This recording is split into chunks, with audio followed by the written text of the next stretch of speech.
MCom चे हो गया. हाँ.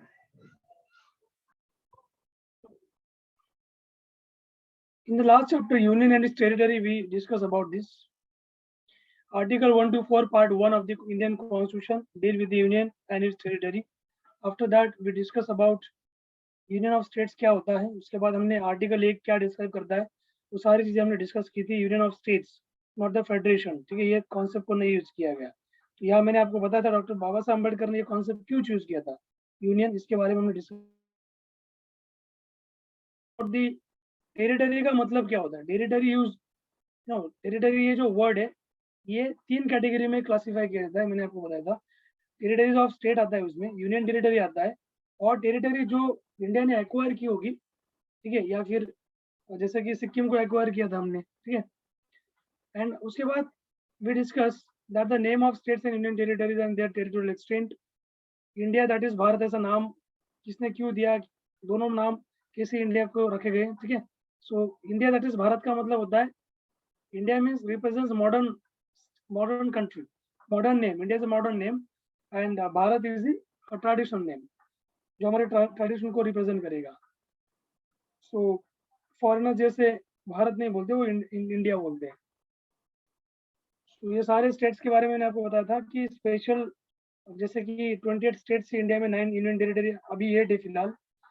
तो ये जो 28 स्टेट्स है इनको एक जनरल प्रोविजंस भी दी गई और एक स्पेशल प्रोविजंस भी कुछ राज्यों को दी गई है regarding considering their tribal and schedule caste area. Okay, उसके साथ आगे हम जाते हैं.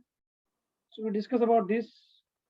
आर्टिकल 2 इसका क्या मतलब होता है, ठीक है, admit into the union of India and establish new states, नए राज्य की स्थापना करना जो इंडिया का एग्जिस्टिंग स्टेट्स का पार्ट होगी, या फिर नए राज्य जो बिल्कुल भी नए हैं, एकदम नए राज्य बनाना. नॉन इंडिया ने एक्वायर की होगी कुछ टेरिटरीज को, तो उनको इंडिया का राज्य बना देना. कल को मानो इंडिया ने अगर तिब्बत जीत लिया तो तिब्बत इंडिया का पार्ट बन जाएगा और तिब्बत को लोगों को ऑटोमेटिक इंडिया की सिटीजनशिप मिल जाएगी, बराबर. अगर इनकेस इंडिया चाइना में वॉर होता है, अभी तो ऐसा पॉसिबल नहीं है war, but still just taking example. Then here we were right, यहाँ पे रुके थे हम कल कि ये डिस्कस हो गया था स्लाइड, डिस्कस झाले. ये डिस्कस हो गया था. हाँ. सो पार्लियामेंट्स पावर टू कौन कर सकता है, पार्लियामेंट कर सकता है. तो पार्लियामेंट का पावर होता है, नॉट स्टेट्स. सो आर्टिकल 3 नहीं, I think we have not discuss this. आपने स्क्रीनशॉट लिया होगा इसका शायद, लेकिन हमने डिस्कस नव्हतं केलं आपण. सो आर्टिकल 3 दो मैंने आपको एक्सप्लेन किया था, आर्टिकल 2 और उसकी प्रोविजंस क्या थी, और 3 नंबर का जो आर्टिकल है, जैसे यहाँ पे क्या प्रोविजन दिया है, पार्लियामेंट को ये अथॉरिटी क्या देता है, ये आर्टिकल 3, इसके अंदर पार्लियामेंट को ये पावर मिलती है, parliament can form a new state, नया राज्यों का पार्लियामेंट बना सकता है, by separation of territory from any state or by uniting two or more states or parts of states or by uniting any territory to a part of any state. तो यहाँ पे कोई भी मानो जैसे आंध्र से तेलंगाना बना दिया, यूपी से उस टाइम पे झारखंड बना था 2002 में, 2002 में 2000 साल में, ठीक है. यूपी से सॉरी झारखंड नहीं, उत्तराखंड बना था और बिहार से झारखंड बना था. तो उसके बाद ये पहला नंबर का पावर है पार्लियामेंट का, आर्टिकल अंडर आर्टिकल 3 के अंदर. और दूसरा पावर क्या है, increase the area of any state, किसी भी राज्य का एरिया इंक्रीज कर सकता है, ठीक है. तीसरा, diminish the area of any state, किसी भी राज्य का एरिया डिमिनिश कम कर सकता है या खत्म कर सकता है. डी है, alter the boundaries of any state, किसी भी राज्य की बाउंड्री बदल सकता है. और alter the name of any state, ये पावर किसकी है, पार्लियामेंट की पावर होती है, किसी भी राज्य का नाम बदल देना. सो इसीलिए आर्टिकल 3 जो है, जैसे आपने देखा होगा पहले यूपी को यूनाइटेड प्रोविंस बोला जाता था, यूनाइटेड प्रोविंस, ये नाम बदल के क्या नाम हो गया, उत्तर प्रदेश नाम हो गया, ठीक है. सो हाउएवर आर्टिकल 3 जो है ये लेस डाउन 2 कंडीशंस, ये 2 कंडीशन पार्लियामेंट को देता है, ठीक है. इसके साथ साथ ये अधिकारों के साथ साथ पहला कंडीशन क्या है, bill contemplating the above changes. मानो अगर ऐसा कोई चेंज किसी राज्य में करना है पार्लियामेंट को, तो एक बिल रिप्रेजेंट किया जाएगा, ठीक है, कहाँ पे? पार्लियामेंट में। विदाउट बिल तो होगा नहीं ना, तो एक बिल रिप्रेजेंट किया जाएगा, और वो जो बिल रहेगा that will be only with the prior recommendation of the president, ठीक है। प्रेसिडेंट रिकमेंड करेगा, बिकॉज प्रेसिडेंट क्या है, प्रेसिडेंट क्यों रिकमेंड करता है? Because president is the head of states, राज्यों का प्रमुख प्रेसिडेंट है, और गवर्नमेंट का प्रमुख पीएम होते हैं इंडिया में, पार्लियामेंट्री सिस्टम होता है ना ये। तो प्रेसिडेंट रिकमेंड करेगा पार्लियामेंट को ऐसे बिल इंट्रोड्यूस करने के लिए, ठीक है, तभी वो हो पाएगा, अदरवाइज नहीं हो पाएगा। पार्लियामेंट अपने खुद से नहीं करेगा, जब उनको प्रेसिडेंट सूचित करेगा तब, रिकमेंड करेगा तब। ये पहला कंडीशन हो गया अंडर आर्टिकल 3। दूसरा कंडीशन क्या है? Before recommending the bill, the president has to refer the same to the state legislature, ठीक है, concern for expressing its views within a specified period. दूसरा क्या होता है कि प्रेसिडेंट क्या करेगा, उस बिल को जो पार्लियामेंट में कॉन्टेम्पलेट किया गया, रिप्रेजेंट किया गया, उस बिल को प्रेसिडेंट, मानो जिस राज्य की बाउंड्री बदलनी है, जिस राज्य का एरिया बदलना, एरिया चेंज करना है, या फिर नाम बदलना है, बाउंड्री बदलनी है, कोई एरिया को डिमिनिश करना है, किसी एरिया को इंक्रीज करना है, ऐसा कोई राज्य होगा, तो उस राज्य के जो असेंबली, उस राज्य की विधानसभा, विधानसभा में वो रेफर किया जाएगा पार्लियामेंट में इंट्रोड्यूस करने के बाद, ठीक है। तो स्पेसिफाइड पीरियड उनको दिया जाएगा, उस स्पेसिफिक पीरियड में वो असेंबली को अपना सुझाव देना है। अगर नहीं भी दिया सुझाव तो पार्लियामेंट उसको पास करने वाला है, बिकॉज वो कॉन्स्टिट्यूशन अमेंडमेंट बिल तो है नहीं, बराबर।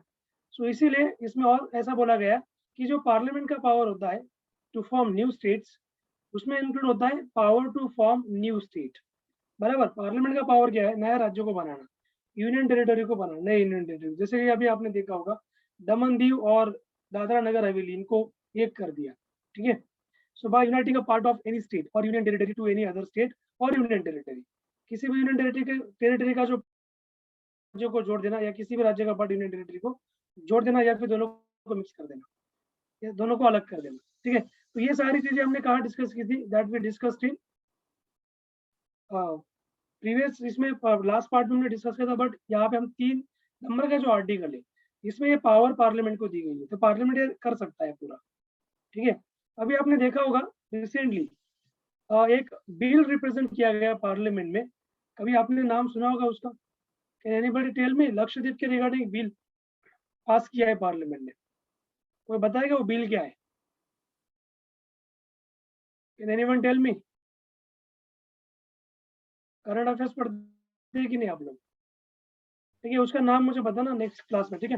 तो लक्षद्वीप से रिगार्डिंग अभी एक बिल इंट्रोड्यूस किया पार्लियामेंट ने, और उसमें जैसे कि लक्षद्वीप में क्या है, गवर्नर नहीं है वहां पे, उसके बाद सीएम नहीं है, वो एक union territory Lakshadweep, it's island territory. और आइलैंड टेरिटरी वहां पे किसका चलता है? वहाँ कमिश्नर सारी चीजें देखता है, एडमिनिस्ट्रेटर, नॉट कमिश्नर, एडमिनिस्ट्रेटर। और एडमिनिस्ट्रेटर किसका होता है? सेंट्रल गवर्नमेंट का होता है। ऑब्वियसली वहां पे कोई भी चेंज करना होगा तो कौन करेगा? पार्लियामेंट करेगा, ठीक है। तो उस बिल को लेकर थोड़ा विरोध भी किया गया, यानी कि लक्षद्वीप के द्वारा। वो लक्षद्वीप का डेवलपमेंट अथॉरिटी का बिल है। देखिए लक्षद्वीप जो है, अभी बीजेपी गवर्नमेंट का कहना है कि हम लक्षद्वीप को इसकी तरह बनाएंगे, वो मालदीव, मालदीव की तरह, ठीक है। तो ये उस बिल में दिया गया है।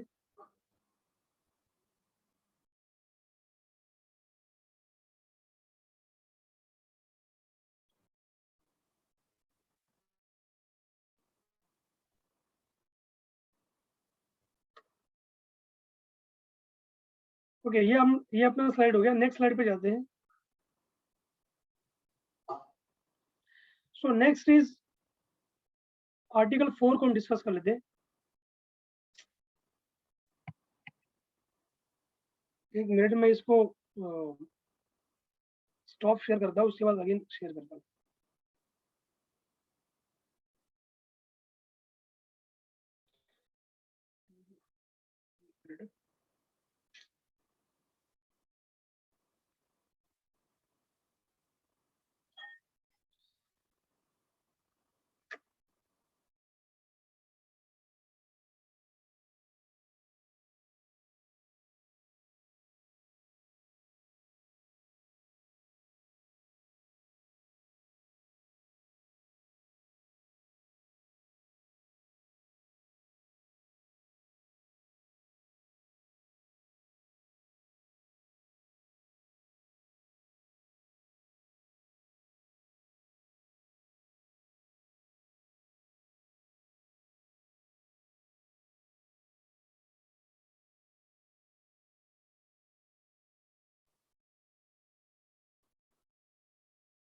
नेक्स्ट स्लाइड पे आ गए हम।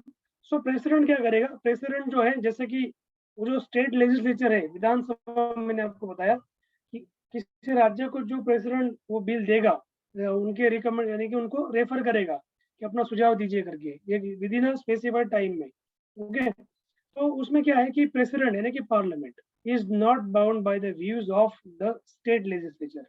स्टेट लेजिस्लेचर क्या अपना व्यूज देगा, क्या अपना ओपिनियन देगा, उससे प्रेसिडेंट को बाउंड नहीं है, लेकिन प्रेसिडेंट के ऊपर वैसा कोई रिस्ट्रिक्शन नहीं है उनके व्यूज का, वो क्या बोलेंगे क्या नहीं बोलेंगे, एंड मे आइदर एक्सेप्ट और रिजेक्ट देम, और उसको उनके सुझाव को स्वीकारेगा या फिर रिजेक्ट कर देगा।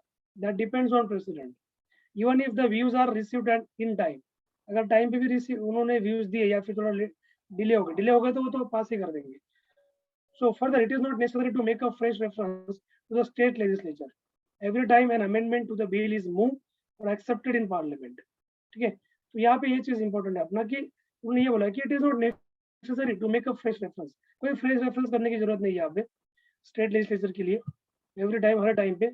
और अमेंडमेंट वगैरह ऐसा कुछ नहीं बनाया जाएगा, यानी कि जो सिंपल अमेंडमेंट होगा जनरल, ठीक है, time an amendment to the bill is move and accepted in the parliament, वो पार्लियामेंट में एक्सेप्ट होगा। ये भी अमेंडमेंट ही होता है, लेकिन ये सिंपल मेजोरिटी का अमेंडमेंट होता है।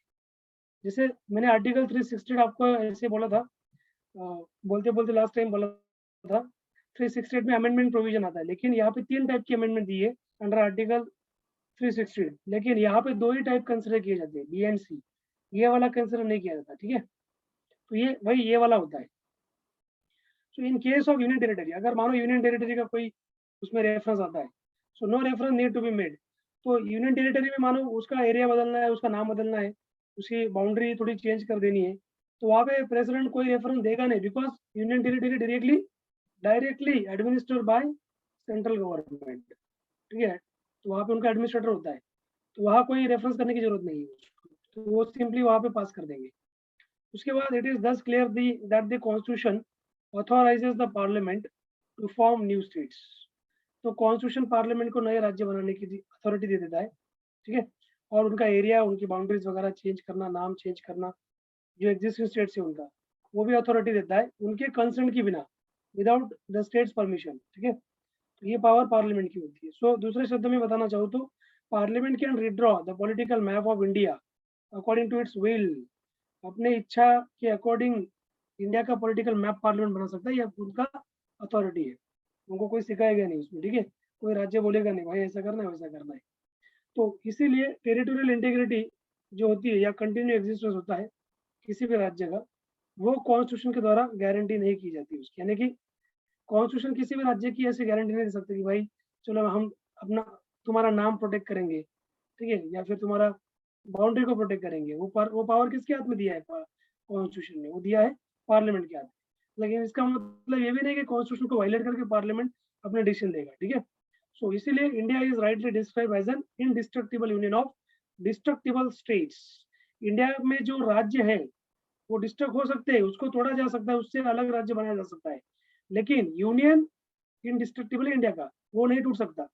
इसलिए इंडिया को वैसा बोला जाता है indestructible union of destructible states. State का स्टेट बनाना है बनाओ, स्टेट से यूनियन टेरिटरी निकालनी है निकालो, लेकिन यूनियन नहीं, यूनियन से यानी कि वो स्टेट देश के बाहर नहीं जाएगा, अलग देश वो अपने आप को नहीं बनाएगा वो राज्य। ठीक है, तो this is important. So union government जो है वो स्टेट्स को डिस्ट्रॉय कर सकता है, डिस्ट्रॉय का मतलब ये है उसको अलग अलग कर सकता है। So where state governments can not destroy the union. तो ये यूनियन गवर्नमेंट कर सकता है, लेकिन स्टेट के पास ये अथॉरिटी नहीं है। जैसे महाराष्ट्र ने बोल दिया चलो हमें विदर्भ को अलग बना देना है, तो पॉसिबल है क्या, नहीं होगा। ठीक है, वो केंद्र करेगा। इन यूएस से उसके लिए फिर वो आंदोलन शुरू होता है, स्ट्राइक स्टार्ट होती है, फिर ये वो राइट्स मांगते हैं अपना अलग अलग, जैसे आंध्रा का और तेलंगाना का किया गया था। सो यूएस में क्या होता है, यूएस में ये कॉन्सेप्ट थोड़ा अलग है। जैसे इंडिया में मैंने बोला indestructible union of destructible states, वैसे यूएस में क्या है, यूएस में indestructible union of indestructible states. Okay, तो ये वहां पे अलग है। So territorial integrity and continue existence जो होता है वो कॉन्स्टिट्यूशन की गारंटी देती है अमेरिका को, इंडिया को नहीं देता। सो अमेरिकन फेडरल गवर्नमेंट जो होता है वो नया राज्य नहीं बना सकता। फेडरल गवर्नमेंट है ना उनका, सेंट्रल गवर्नमेंट इंडिया का बना सकता है, उनकी बाउंड्री वगैरह कुछ नहीं चेंज कर सकता, बिकॉज हर एक स्टेट को, अमेरिका को अपना अलग कॉन्स्टिट्यूशन है, वो अपने हिसाब से करेगा। उनका अलग अपना हाई कोर्ट है, वो अपने हिसाब से करेगा लॉ, वहाँ फेडरल इंटरफेयर नहीं करेगा। तो इसलिए अमेरिका को क्या टर्म किया गया, indestructible union of indestructible states. समझ में आया ये कॉन्सेप्ट क्या है, indestructible union of indestructible states और indestructible union of destructible states. Clear है?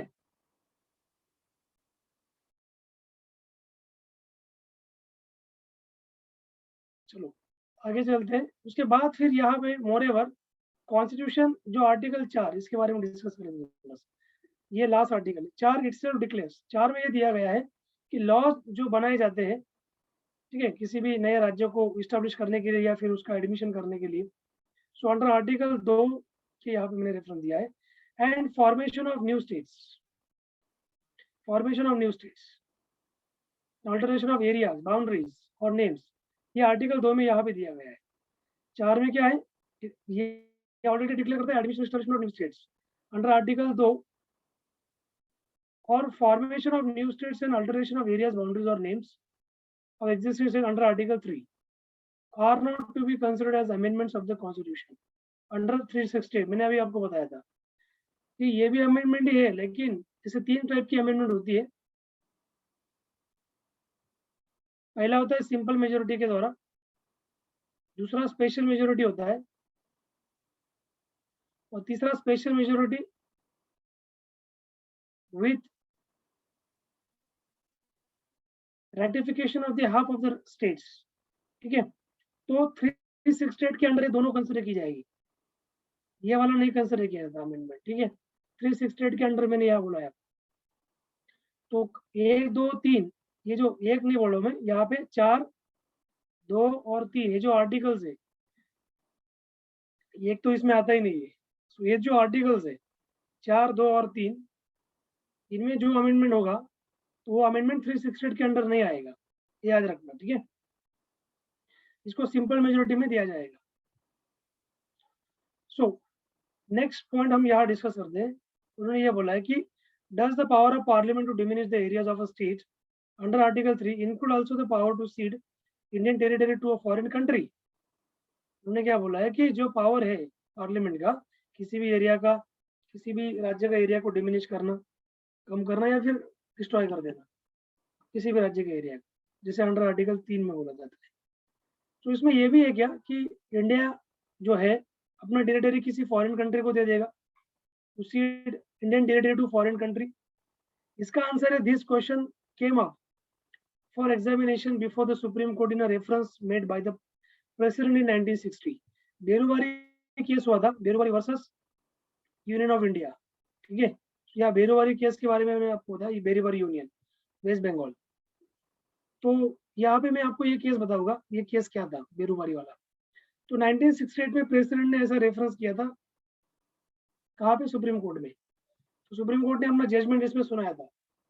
तो अभी ये जो बेरुवारी एरिया है, the decision of the central government, central government का डिसीजन क्या था इसके रिगार्डिंग, जैसे इंडिया का कोई टेरिटरी का पार्ट किसी राज्य को दे देना, to cede part of a territory known as Berubari union, इसी को बेरुवारी यूनियन दिया बोला गया।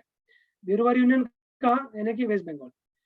To Pakistan led to political agitation and controversy and thereby necessitated the presidential reference.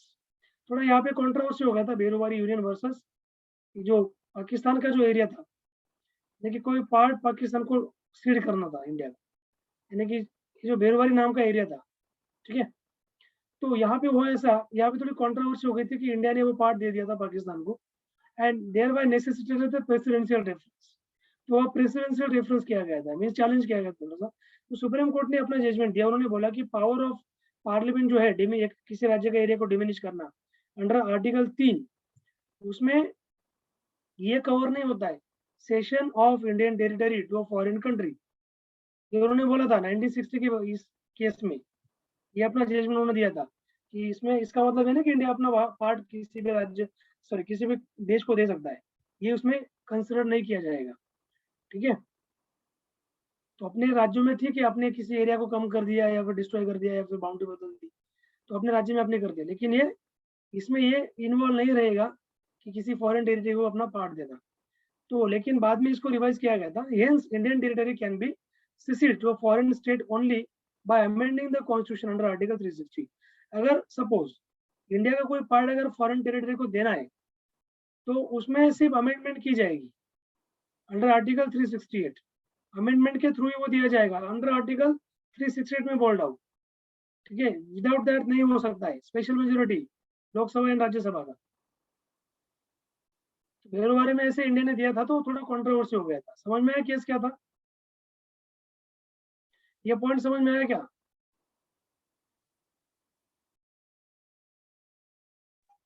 Yes sir.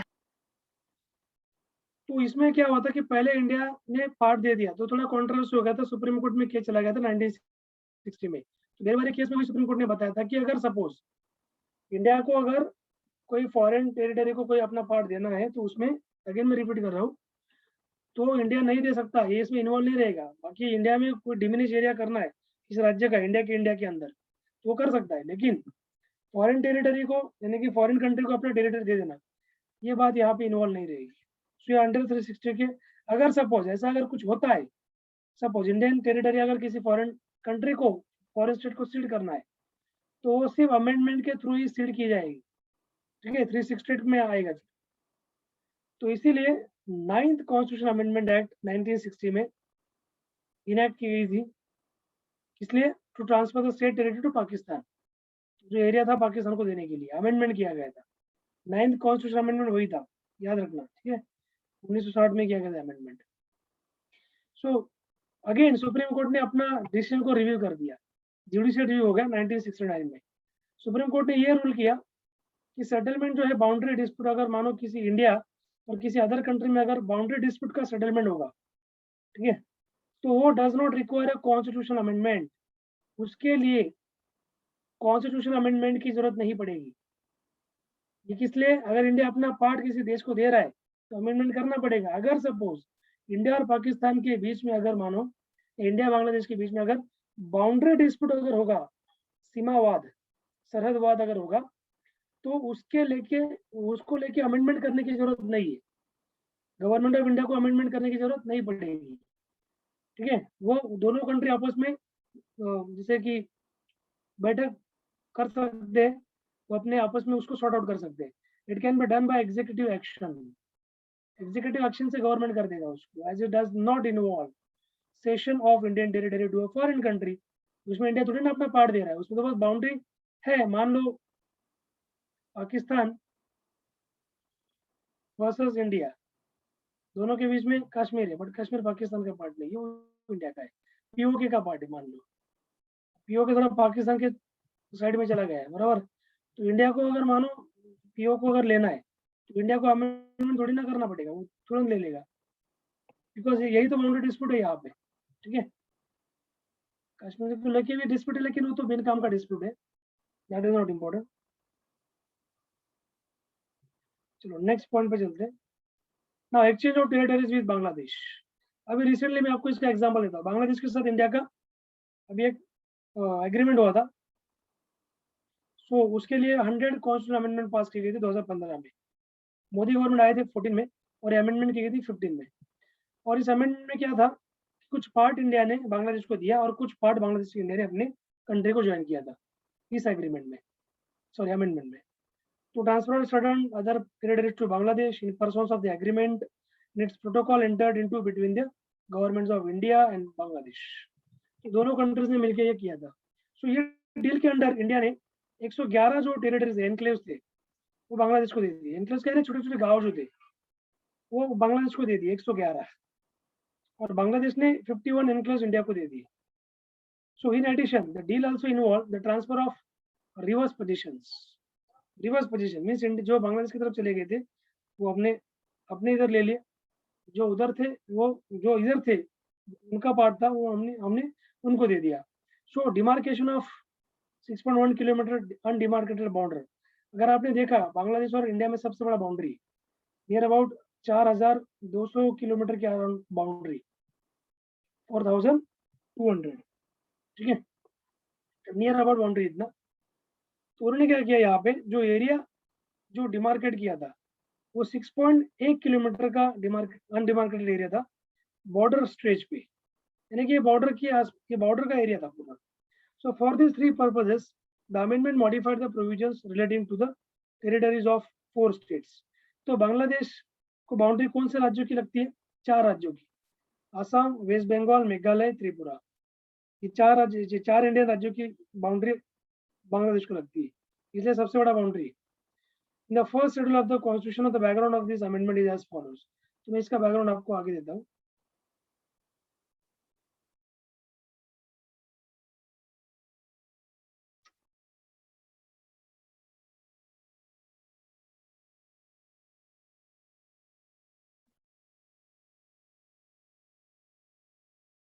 C number 1 यहाँ पे हम डिस्कस कर लेते हैं. अमेंडमेंट के बारे में डिस्कस करना इंपॉर्टेंट है. India Bangladesh have a common land boundary of approximately, मैंने 4200 बताया आपको, 4096.7 किलोमीटर का है. So India East Pakistan, India and east Pakistan land boundary was determined as per the Radcliffe award of 1947. 1947 में जब इंडिया को इंडिपेंडेंस मिला था, उस टाइम पे जो रेडक्लिफ अवार्ड का मतलब क्या था, इसके अंडर में ये बाउंड्री बनाएगी, ठीक है, इंडिया और ईस्ट पाकिस्तान के बीच में. पहले पाकिस्तान 2 थे, एक था ईस्ट पाकिस्तान, एक था वेस्ट पाकिस्तान. ईस्ट पाकिस्तान में बांग्लादेश और वेस्ट पाकिस्तान में आज का जो प्रेजेंट पाकिस्तान है. तो डिस्प्यूट जो था वो arose out of some provisions in the Radcliffe award.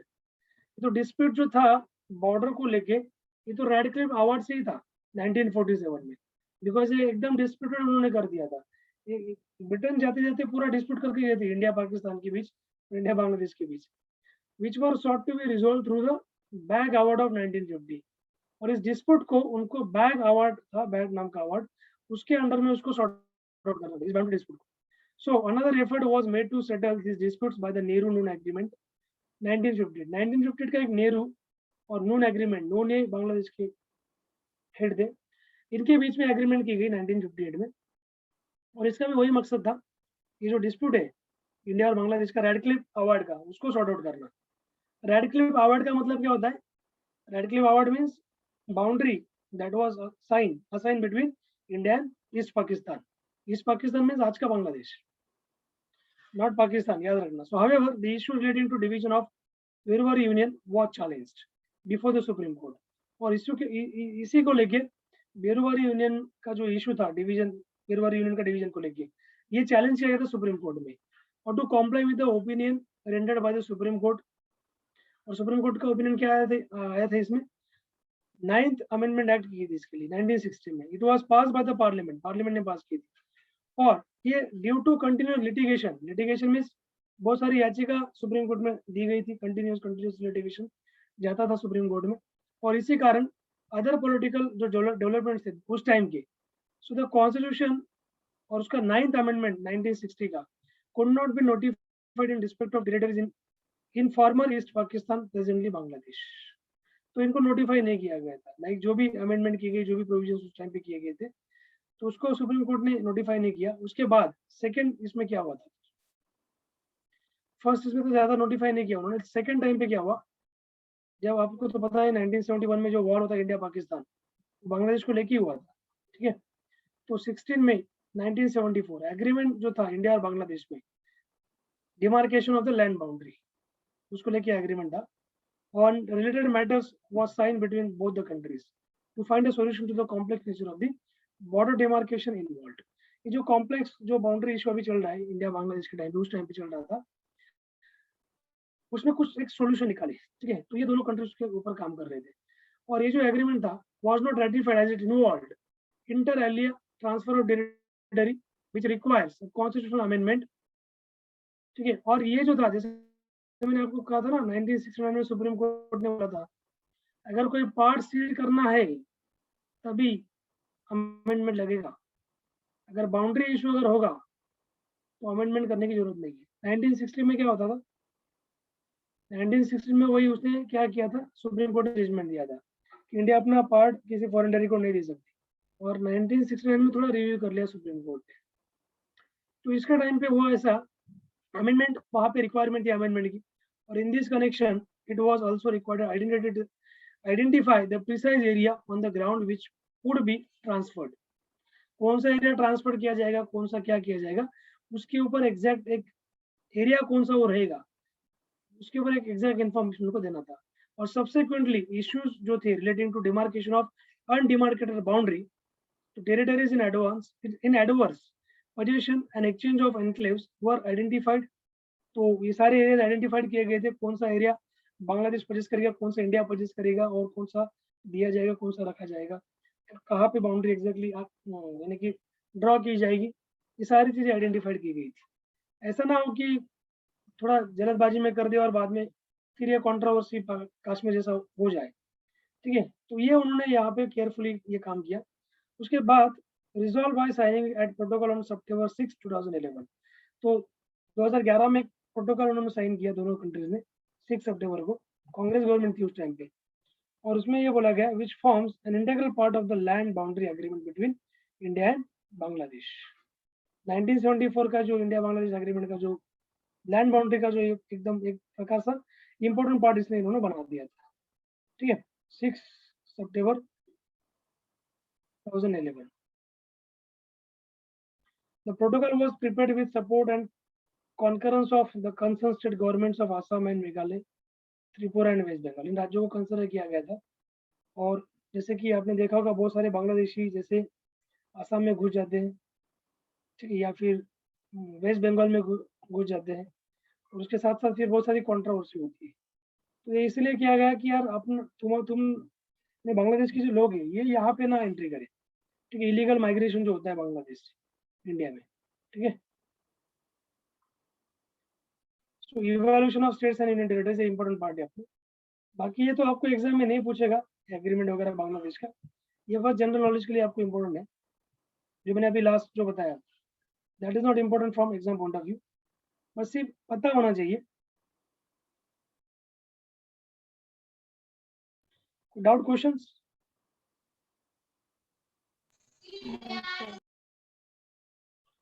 बाकी लोगों को?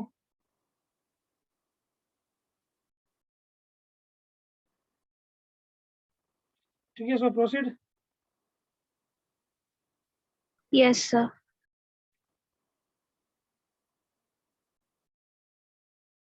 सो इंटीग्रेशन ऑफ प्रिंसली स्टेट्स ज्यादा मैंने आपको बता दिया एग्रीमेंट का. ठीक है, वो इतना इंपॉर्टेंट पार्ट नहीं था वो. Actually I should have skipped it, skip कर सकता था, बट चलो अब की इंफॉर्मेशन के लिए बता दिया मैंने. So evolution of states and union territories, integration of princely states. Princely states आपको पता है क्या है? जहाँ पे राजा महाराजों का राज चलता था उस रीजन पे उसको प्रिंसली स्टेट बोला जाता है. प्रिंसली स्टेट को कैसे इंटीग्रेट किया गया, यानी कि इंडिया को जोड़ा गया. ठीक है, कुछ नहीं बोलते थे हमें नहीं ज्वाइन होना है, कुछ बोलते थे हमारा इम्पोर्टेंस चला जाएगा, बोलते थे चलो चलो हम ज्वाइन हो जाता है.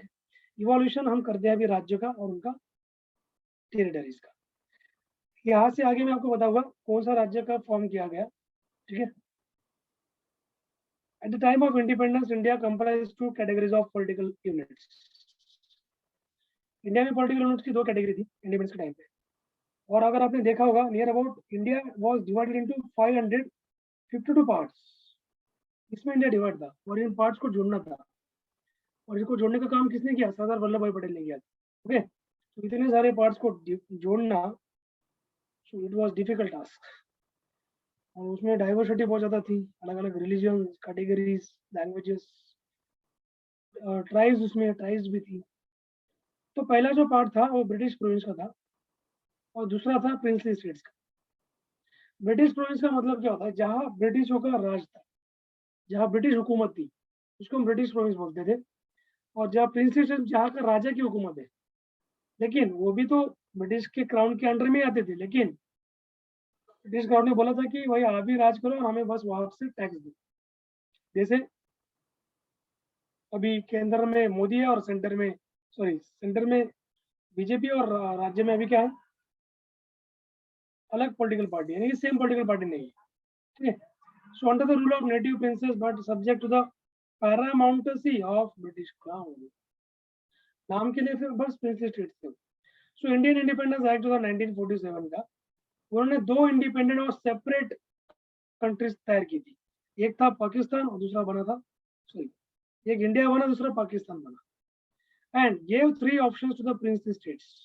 और प्रिंसली स्टेट्स को 2 ऑप्शन दिए थे, बिकॉज प्रिंसली स्टेट जो थे ये तो इंडिया और पाकिस्तान को ज्वाइन नहीं होना चाहते थे ना, इनको 3 ऑप्शन दिए गए। इनको पहला ऑप्शन था, एक तो इंडिया को ज्वाइन कर लो, या पाकिस्तान को ज्वाइन कर लो, या फिर इंडिपेंडेंट रहो अगर रहना होगा तो 50 जो 552 जो पार्ट्स थे प्रिंसली स्टेट्स के, ठीक है, वो सिचुएटेड थे with in the geographical boundaries of India. वो इंडिया के ज्योग्राफिकल बाउंड्री में क्या थे, कनेक्टेड थे, यानी कि उसी में थे वो, इंडिया की जो ज्योग्राफिकल बाउंड्री थी उसमें।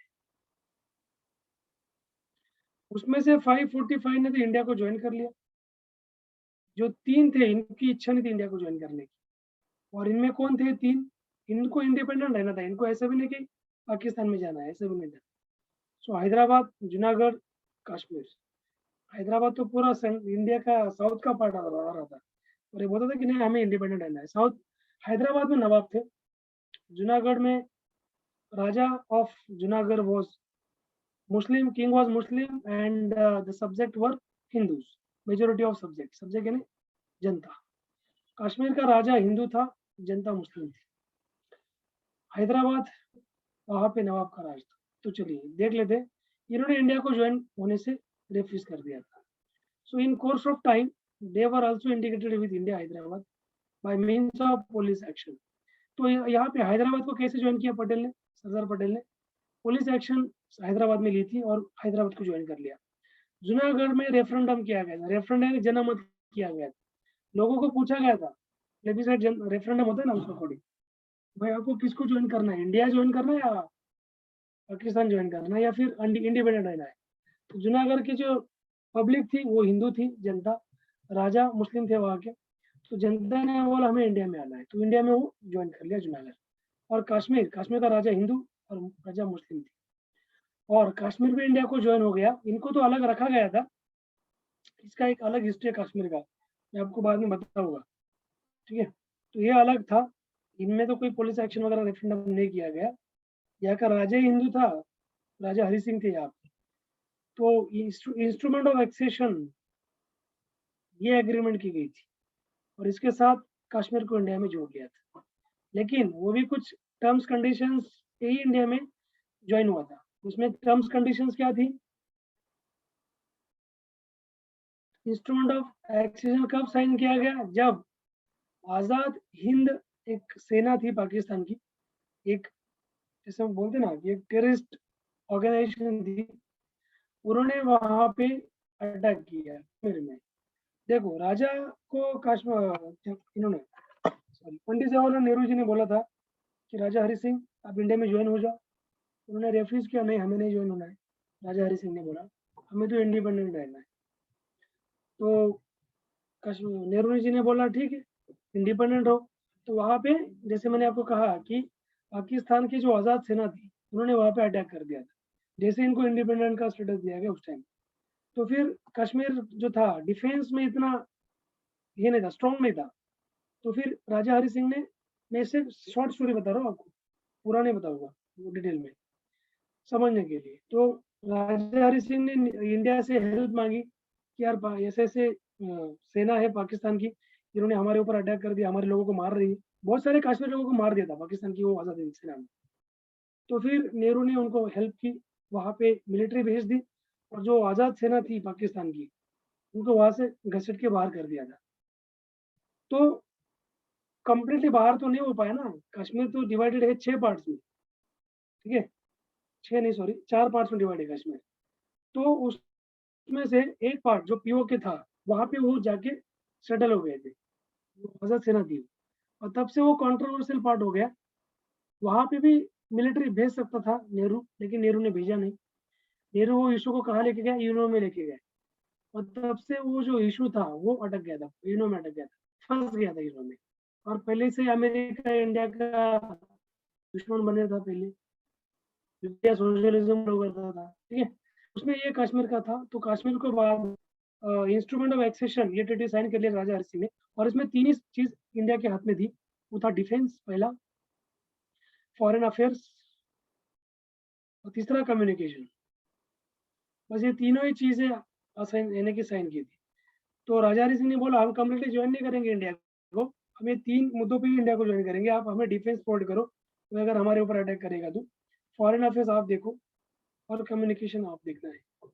और उसमें और एक चीज़ थी, जैसे हमारा अलग कॉन्स्टिट्यूशन रहेगा, हमारा सिटीजनशिप अलग रहेगा, हमारे लोगों के फंडामेंटल राइट्स अलग रहेंगे, ये सब इसमें इन्वॉल्व है ट्रीटी ऑफ इंस्ट्रूमेंट्स। तो कश्मीर जैसे जैसे हरि सिंह ने बोला ये हमें चाहिए, नेहरू जी ने बोला हाँ दे दिया, हाँ ये चाहिए, हाँ दे दिया, ये भी दे दिया, ठीक है। तो ये सारी चीजें उस टाइम पे हुई थी। सो 1950 में बाद में वो चीजें उनको ज्वाइन करने के बाद 1950 में कॉन्स्टिट्यूशन में 4 फोल्ड क्लासिफिकेशन किया गया था राज्यों।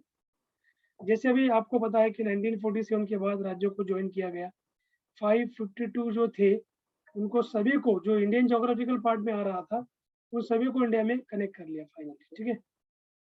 जूनागढ़ भी आ गया, हैदराबाद आ गया, कश्मीर भी आ गया।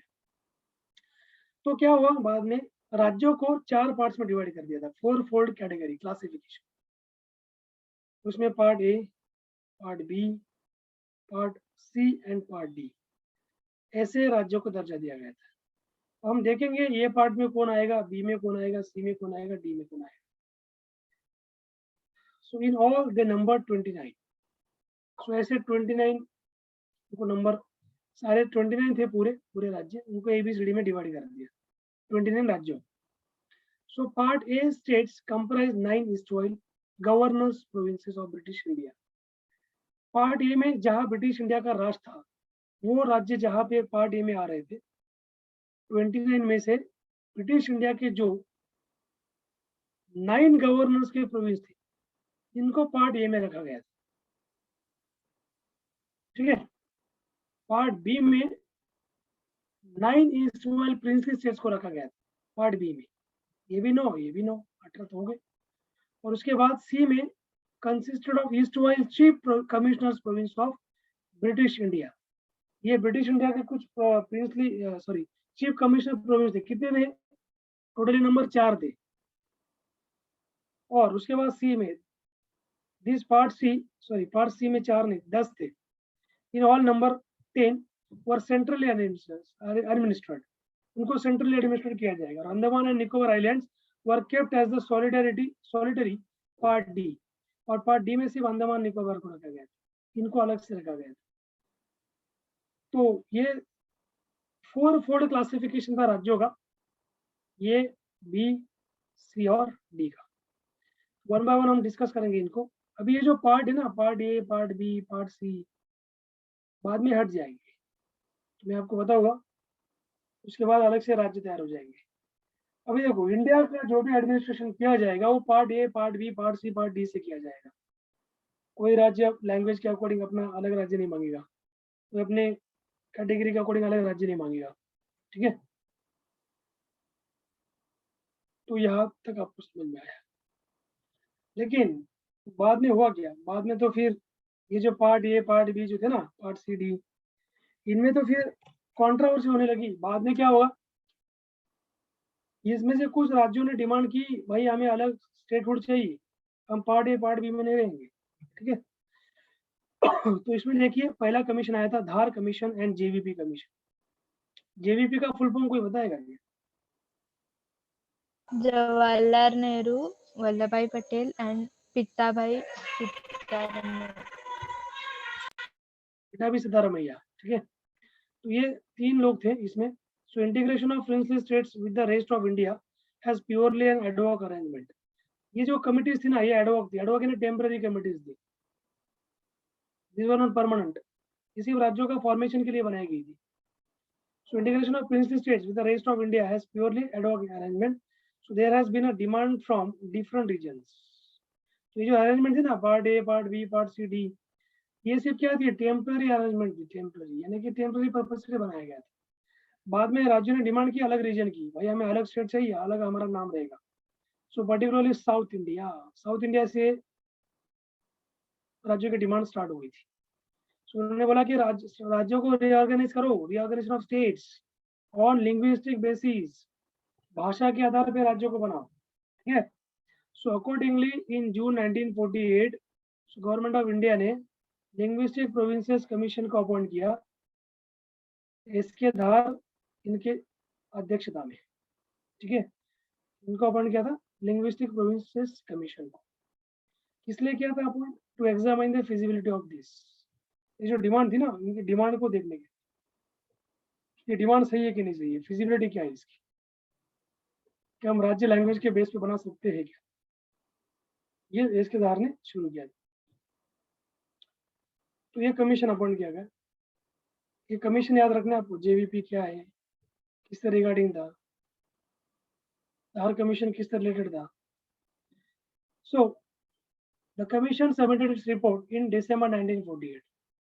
1948 में इस कमीशन ने अपना रिपोर्ट भेज दिया सेंट्रल गवर्नमेंट को, एंड उन्होंने रिकमेंड किया था कि जो राज्य बनाए जाएंगे वो प्रशासकीय एडमिनिस्ट्रेटिव कन्वीनियंस से बनाए जाएंगे, प्रशासन के आधार पर बनाए जाएंगे, रादर देन लिंग्विस्टिक फैक्टर पे नहीं बनाएंगे, लैंग्वेज के आधार पे नहीं बनाएंगे।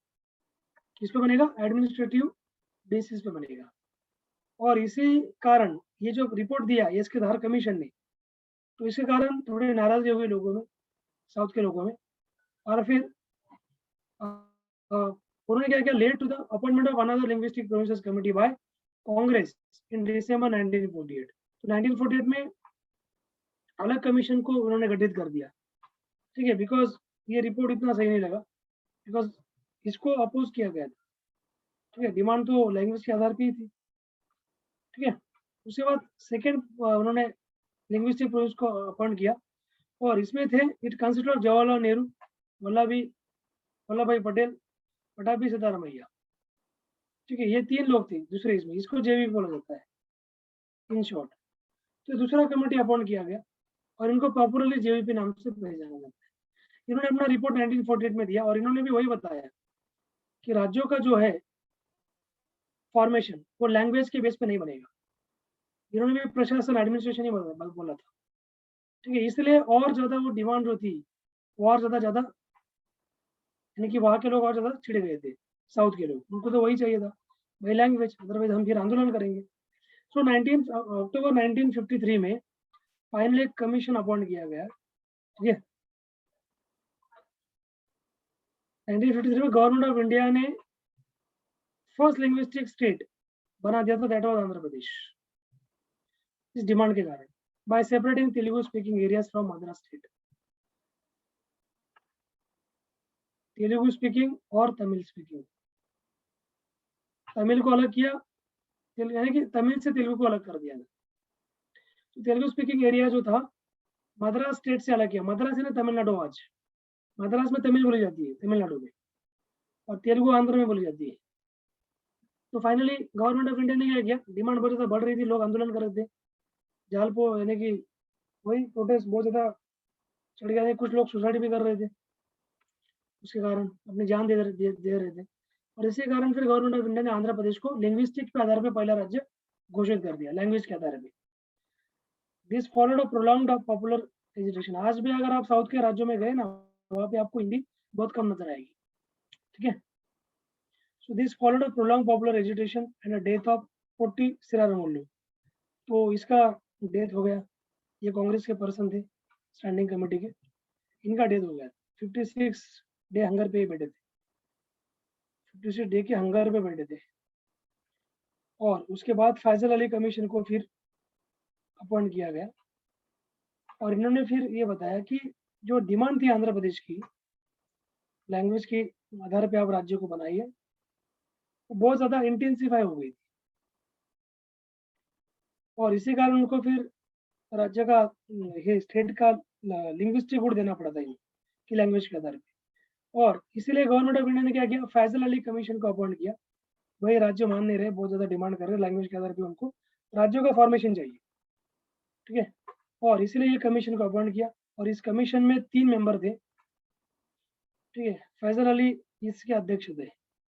इन्होंने पूरा क्वेश्चन को री एग्जामिन किया राज्यों के फॉर्मेशन का, और जो 2 मेंबर थे, एक थे उसमें के.एम. पनिक्कर, दूसरे थे एच.एन. कुंजरू, ये 2 मेंबर थे इसमें। अध्यक्ष कौन थे, चेयरमैन फैजल अली थे। सो इन्होंने अपना रिपोर्ट 1955 में दिया, और उन्होंने ये बोला राज्यों का फॉर्मेशन जो है, निर्माण, वो लैंग्वेज के आधार पे ही किया जाएगा। बट इन्होंने एक थ्योरी रिजेक्ट की थी, वन लैंग्वेज वन स्टेट, ये जो थ्योरी था ना, ये इन्होंने रिजेक्ट किया था। भाई एक लैंग्वेज एक स्टेट नहीं चलेगा, इसलिए कि उसमें एक ही लैंग्वेज बोला जाएगा, उसमें बाकी लैंग्वेज भी लोगों को बोलने का अधिकार रहेगा, ठीक है।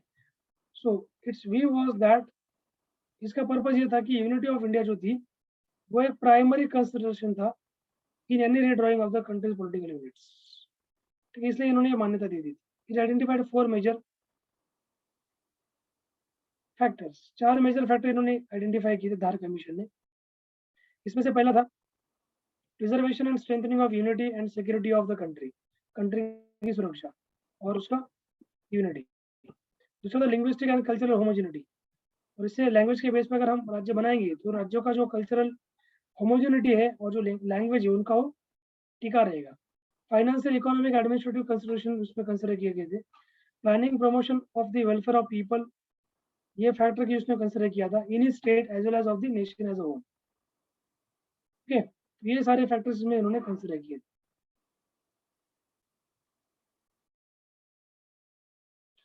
सो कमीशन ने ये सजेस्ट किया 4 फोल्ड जो क्लासिफिकेशन है राज्यों का, ABCD, इसको भी आप हटा दो, उनको अबॉलिश करने के लिए उन्होंने बोला सेंट्रल गवर्नमेंट को, ठीक है। ओरिजिनल कॉन्स्टिट्यूशन के अंडर जो 16 स्टेट्स थे और 3 सेंट्रली एडमिनिस्ट्रेड टेरिटरीज थी पहले, तो इनको आप कैंसिल करो, 4 फोल्ड क्रिएशन नहीं चलेगा अभी, 4 fold classification.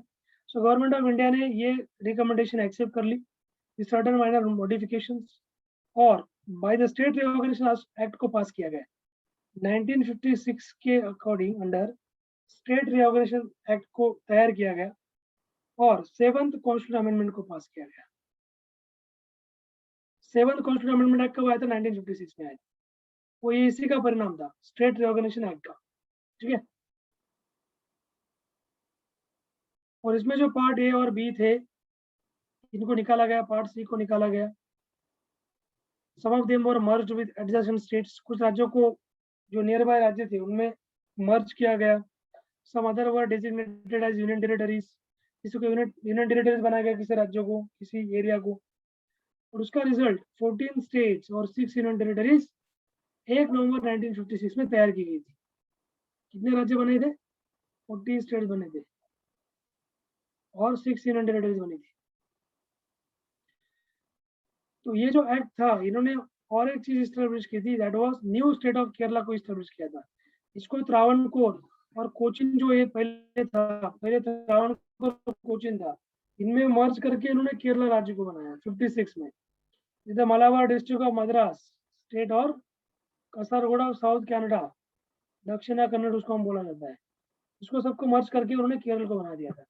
It merge Telugu speaking areas of Hyderabad state the Andhra to create Andhra Pradesh. Andhra create करने के लिए इन्होंने क्या किया, तेलुगु स्पीकिंग जो एरिया था हैदराबाद का उसको इन्होंने आंध्र के साथ जोड़ दिया था। इसके बाद इन्होंने मध्य प्रदेश को बनाया, मध्य भारत स्टेट है मध्य प्रदेश, विंध्या के साथ इनको इन्होंने एक किया। देखिए, it merge the Vindhya Pradesh state and Bhopal state into Madhya Pradesh. Similarly it merge Saurashtra state जो था, इन्होंने कच्छ इनको मिक्स करके the Bombay state into the Mysore state. The Patiala and east Punjab states union PEPSU उसको बोला जाता है, into that of Punjab state में इन्होंने कन्वर्ट कर दिया। Ajmer state into that of Rajasthan में इन्होंने बना दिया। यहाँ पे मैंने आपको जो बताया ना सौराष्ट्र वाला, Saurashtra state Kutch into that of Bombay, इनको बॉम्बे राज्य बना दिया था। बॉम्बे ने बाद में मैं बताता हूँ, बाद में 1960 में बॉम्बे महाराष्ट्र में आ गया था। उसके बाद इन्होंने अजमेर को मर्ज करके इन्होंने राजस्थान बना दिया और it created new union territory Laccadive, Minicoy, Amindivi, ये आइलैंड को मर्ज करके इन्होंने इन तीन, ये जो 3 आइलैंड थे इनका ऐसा नाम दे दिया लैकाडा, मिनिकॉय और अमनदीवी। इनको मैं आगे बताऊंगा ये इनका कौन सा राज्य बना था, यूनियन टेरिटरी बना था। इनका एक इन्होंने यूनियन टेरिटरी क्रिएट कर दिया from the territory detach from the Madras state, ये मद्रास से डिटैच करके बनाया था उन्होंने।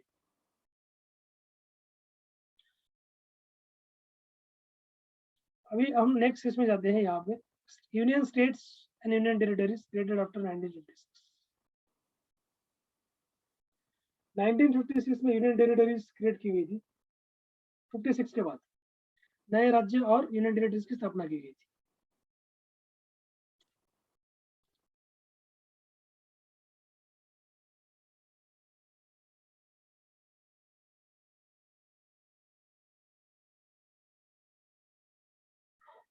कोई क्वेश्चन लास्ट प्रीवियस पॉइंट्स में?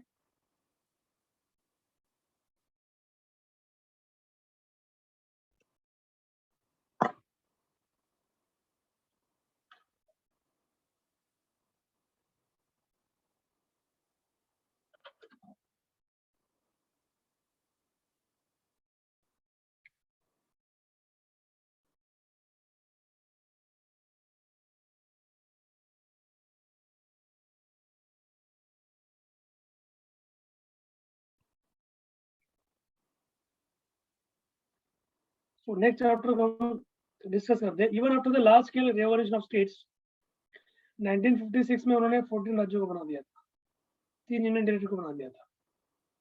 So political map of India underwent continuous changes due to the pressure of popular agitations. उसके बाद 1950 के साथ बहुत ज़्यादा एजिटेशंस किए गए इंडिया में, और उसी कंडीशंस के आधार पर उन्होंने अलग अलग राज्य बनाए बाद में. सो कुछ राज्यों की जो डिमांड थी, उनका क्रिएशन था for the creation of some more state on the basis of language और cultural homogeneity resulted in the bifurcation of existing states. जैसे फॉर एग्जांपल पहला इसमें से महाराष्ट्र और गुजरात सेपरेट हुआ था. जैसे सौराष्ट्र और कच्छ का पार्ट को एक करके उन्होंने स्टेट ऑफ बॉम्बे बना दिया था, बराबर. लेकिन यहाँ पे भी ना बहुत बड़ा राज्य बन गया था, इसमें भी बहुत ज़्यादा होमोजेनिटी थी, अलग अलग बड़ी बड़ी लैंग्वेजेस थी. एक थी गुजराती और दूसरी थी मराठी. 2 स्टेट बन गए अलग अलग, इसमें से फिर महाराष्ट्र गुजरात 1960 में दोनों का फॉर्मेशन है.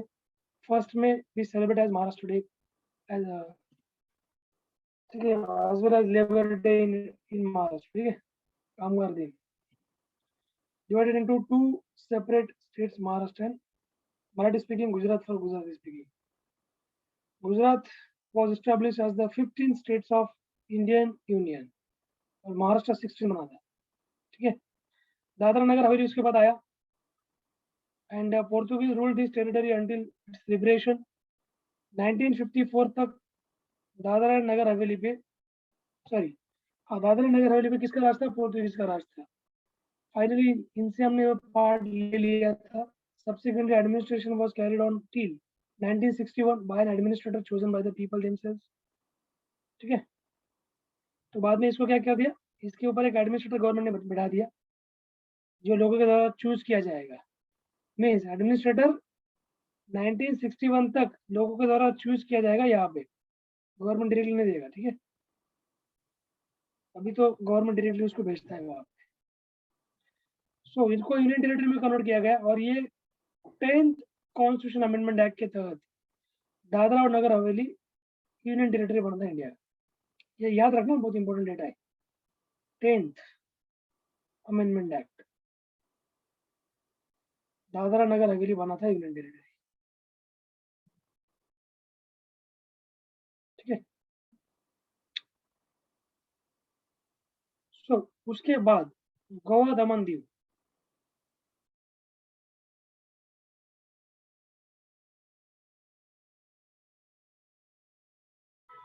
Goa Daman Diu, India acquired this 3 territories from Portuguese. India ने पोर्तुगीज से एक्वायर कर ली. यहाँ पे तो पोर्तुगीज अपना दादागिरी चलाते थे, लेकिन पोर्तुगीज ये छोड़ने को तैयार नहीं थे. वो बोल रहे थे कि नहीं भाई हमारा एरिया है. ठीक है, और उन्होंने, आपने देखा होगा, उन्होंने आधा जो गोवा है वो क्रिश्चियनिटी में कन्वर्ट कर दिया है. तो यहाँ पे आप बोल सकते हो कि पोर्तुगीज यहाँ से गए थे 1961 में. इन्होंने 1961 में एरिया छोड़ा था, पुलिस एक्शन ली गई थी वहाँ. तब उन्होंने दमन दीव को इंडिया को सौंप दिया, और उनको यूनियन टेरिटरी का दर्जा दिया गया था. गोवा पर यूनियन टेरिटरी में था. गोवा को स्टेटहुड तो 87 में मिला, बाद में उनको स्टेटहुड दिया गया, लेकिन 61 से लेके 1987 तक क्या था? यूनियन टेरिटरी था, केंद्र शासित प्रदेश था. सो 12th अमेंडमेंट की गई 1962 में, और 10th कॉन्स्टिट्यूशन के अंदर इनको यूनियन टेरिटरी का दर्जा दिया गया था. और फिर 1987 में इनको राज्य का दर्जा दिया गया. Goa became the separate state, और दमन दीव ये यूनियन टेरिटरी था. ठीक है, पौंडीचेरी, उसको पुदुचेरी बोलते in Indian language. Territory of Puducherry comprises, इसमें फॉर्मर फ्रेंच एस्टेब्लिशमेंट था यहाँ। और यहाँ पे पहले क्या था, जैसे कि इसको पहले पुदुचेरी, कैराकल, माहे और यानम, ये 4 पार्ट्स मिलके पुदुचेरी ये एरिया बन रहा था, पहले बनता था। ठीक है। So French handed over this territory to Indians को फ्रेंच ने टेरिटरी कब किया, 1954 में हैंड ओवर कर दिया, भाई लो तुम्हारा एरिया वापस, हमारे यहाँ पे कुछ नहीं है। ठीक है, यहाँ से ब्रिटिश भी चले गए तो हम भी चले जाते, अपना अपना एरिया आप वापस ले लो, हम तो फाइनली फ्रेंच, आप तो Indian. So it was administered as an acquired territory. इसको एक्वायर्ड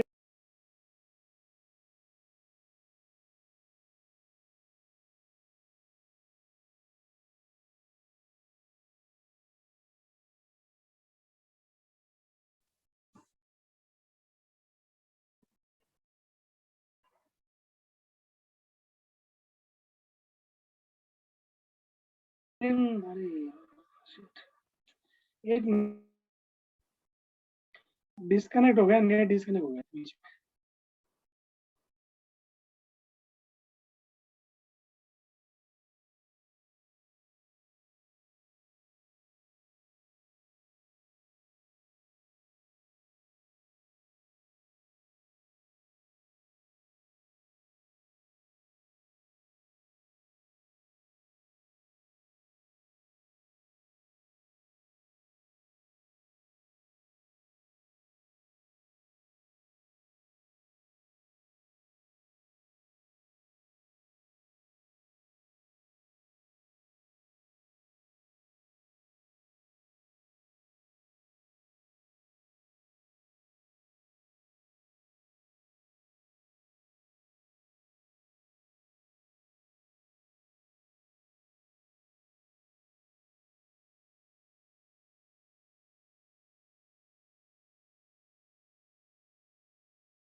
एक्चुअली होस्ट बनना पड़ेगा तभी मैं स्क्रीन शेयर कर पाऊंगा। और मैं थोड़ा बात करता हूँ अशोक सर से। सर ऑलरेडी आप होस्ट हो सर आप होस्ट होस्ट हो हो गया already? मैं। हाँ होस्ट हो आप, मैंने देख लिया, मैंने बना दिया था आपको होस्ट। हाँ नहीं नहीं, अभी अभी मैंने मेरा नेट जो था ना डिस्कनेक्ट हो गया। सर नेट का इशू होगा, बाकी होस्ट हो आप। हाँ नहीं, अभी बना मैं। अभी पहले दिखा रहा था, शो कर रहा था कि आप होस्ट नहीं हो, डिसेबल। ठीक है सर, हो गया, थैंक यू।